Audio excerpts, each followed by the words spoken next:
Welcome to Tanversations. I'm Tanya, a 20 something working in venture capital and excited about the Web3 space. In this podcast, I'm going to be diving into the biggest questions that I have, mostly about work, but also about life and everything in between, by turning to my elders that include venture capitalists, experts, entrepreneurs, writers, philosophers, activists, and even 26-year-olds. So grab your pumpkin spice lattes, kombucha, iced coffee, and 16th other beverage as we go through these conversations together.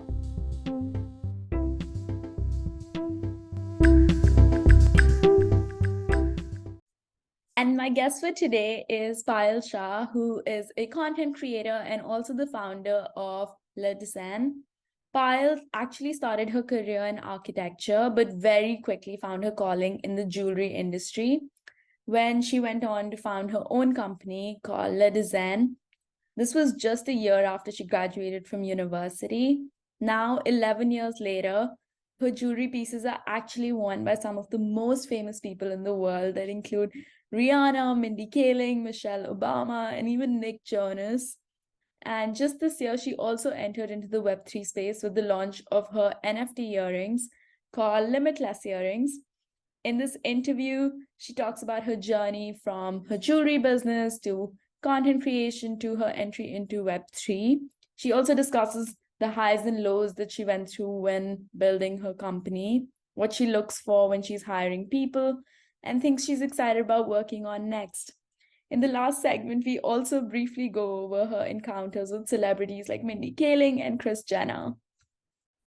Yeah, so, I'd love to just start off with learning more about your journey and how you kind of started out with jewelry, and then how you got into content creation, and then how you got into the Web3 space as well.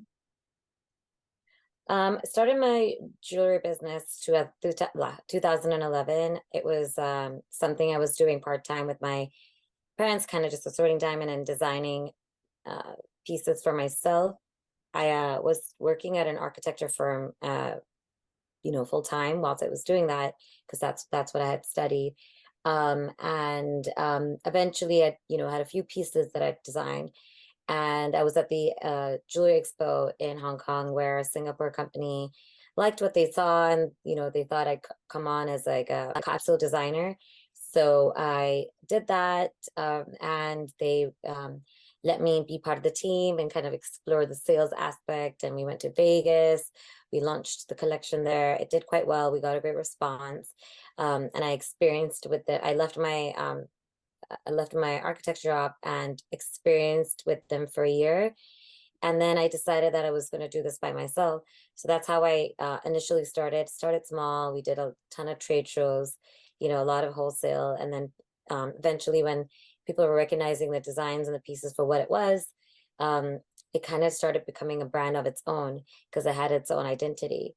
I mean, content is just something that I'm very fond of as a hobby. It's not really something I take too seriously, but it's something that just, it's the way I express myself when it comes to the other elements of my life. When that's why I have a lot of fun with, like, different kinds of contents that I can create, whether it's inspirational or aspirational, or even just stuff that I love.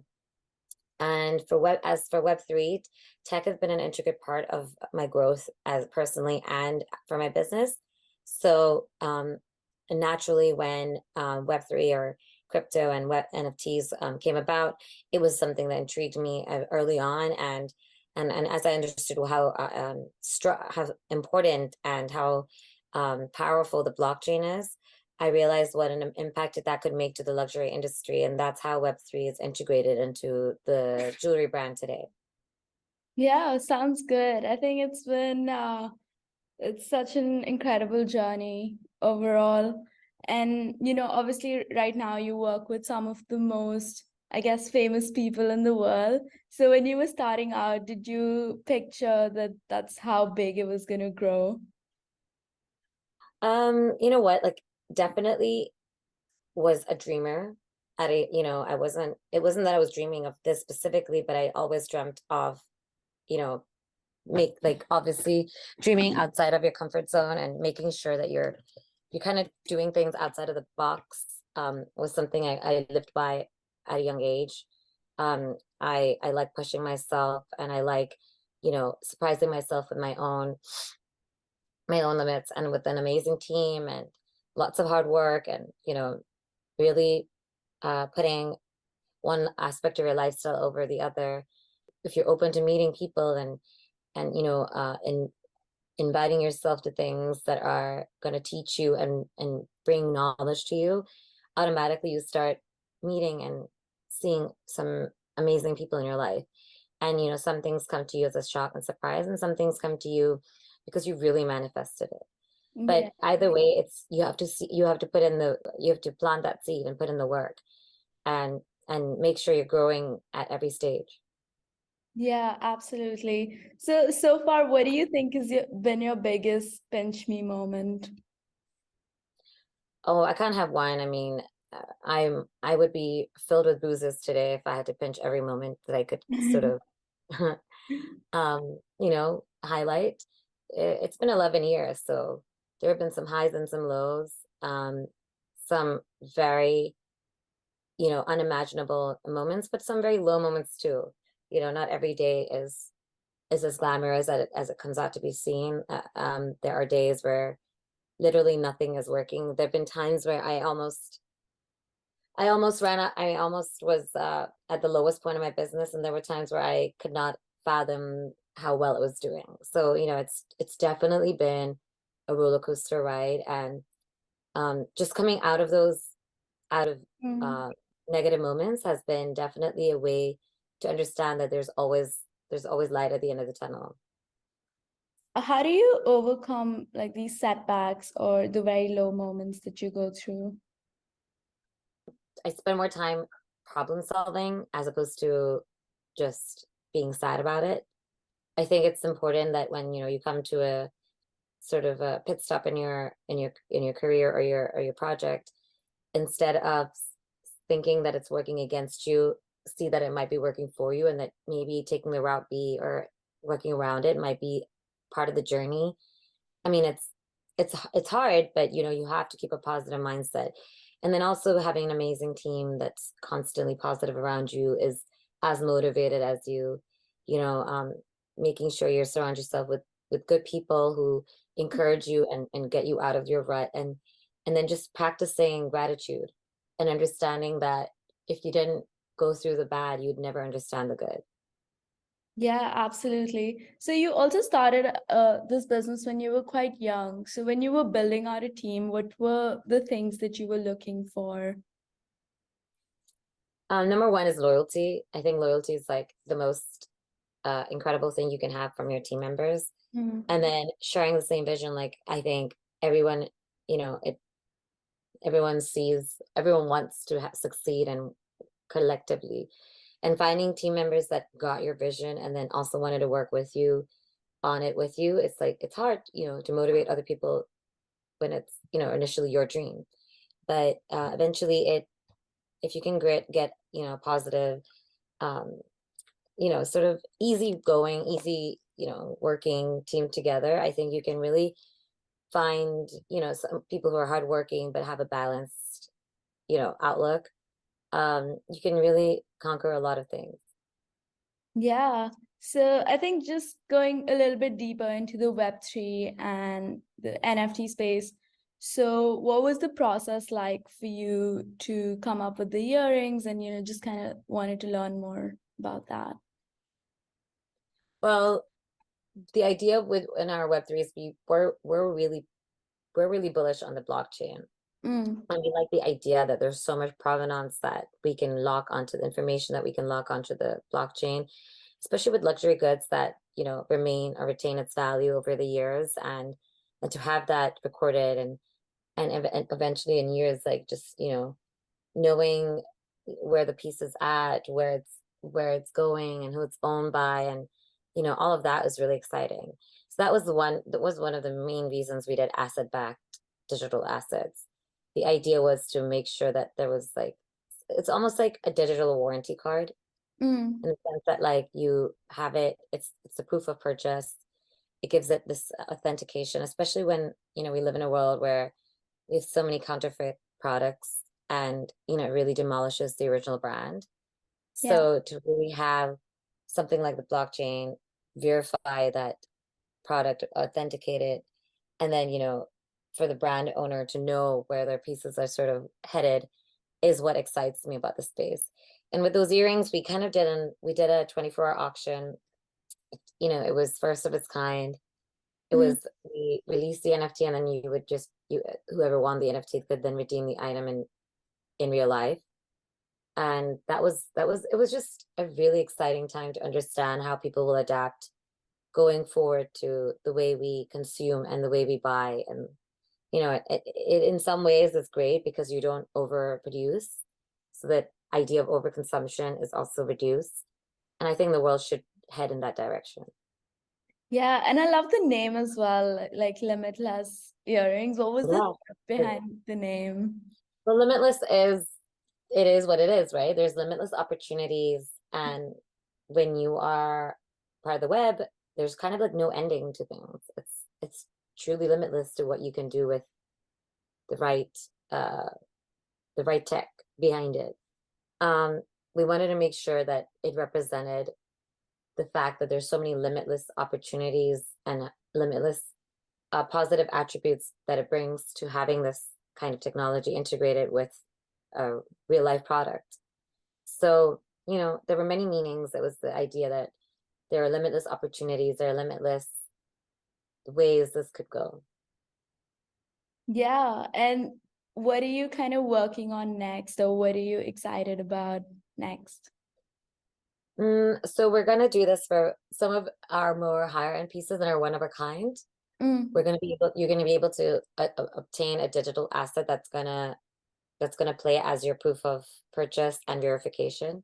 And that will allow, let's say, if you want to get repairs done, or if you want to, all of these awesome things will, if you get the digital asset connected to your jewelry.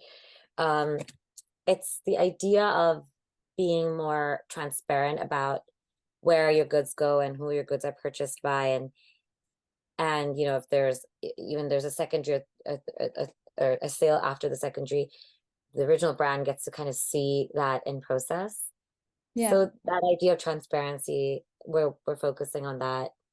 Other than that, we're really trying to push our, e-commerce as much as we can, and integrate as many amazing ways to um, obtain more customers. Yeah. So for you personally, like when you're designing these NFTs or just even coming up with the concept, is it very different from like say designing jewelry pieces, or you kind of or it's like kind of a seamless integration in your head? I mean, they're very different things, right? Designing jewelry is more product, whereas Yeah. digital is digital, and there's more. They both visually need to be appealing, because at the end of the day, that's what gets people to buy luxury. The Yeah. idea of it really looking amazing and great quality, and um, having value to it. But digital is digital, and it's very futuristic almost. And with jewelry, it's like more functional, and how a person wears it, and giving it that element of comfort. So those are different ways to see it, but they both need to be you know desirable, and a form of like almost scarcity around it. Yeah, that makes sense.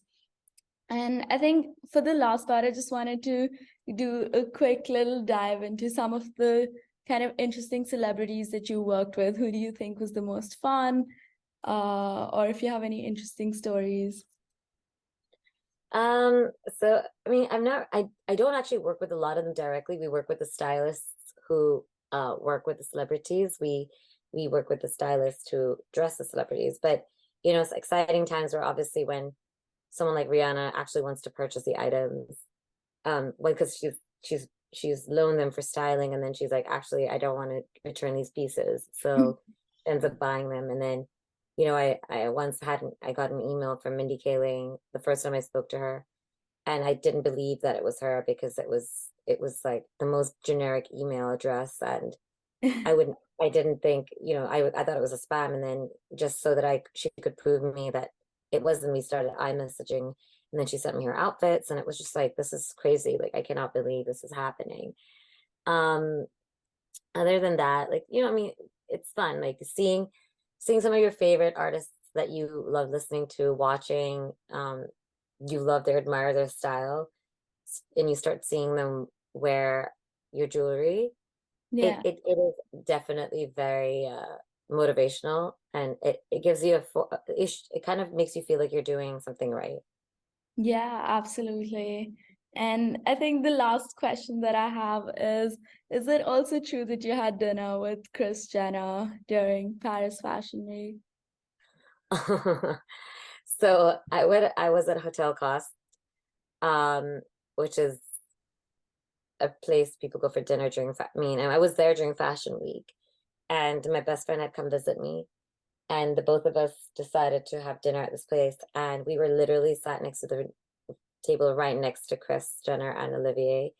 And it just, because it was such an intimate space and our tables almost, touched, it felt like, we ended up speaking, and it kind of felt like we were having dinner together, but it wasn't purposely.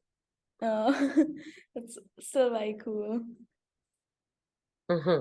It's yeah, it can be quite exciting when small little splurs of uh unexpected moments happen like that. Yeah, absolutely. So I think that's it for the interview. Oh, But okay. thank you so much for taking out the time.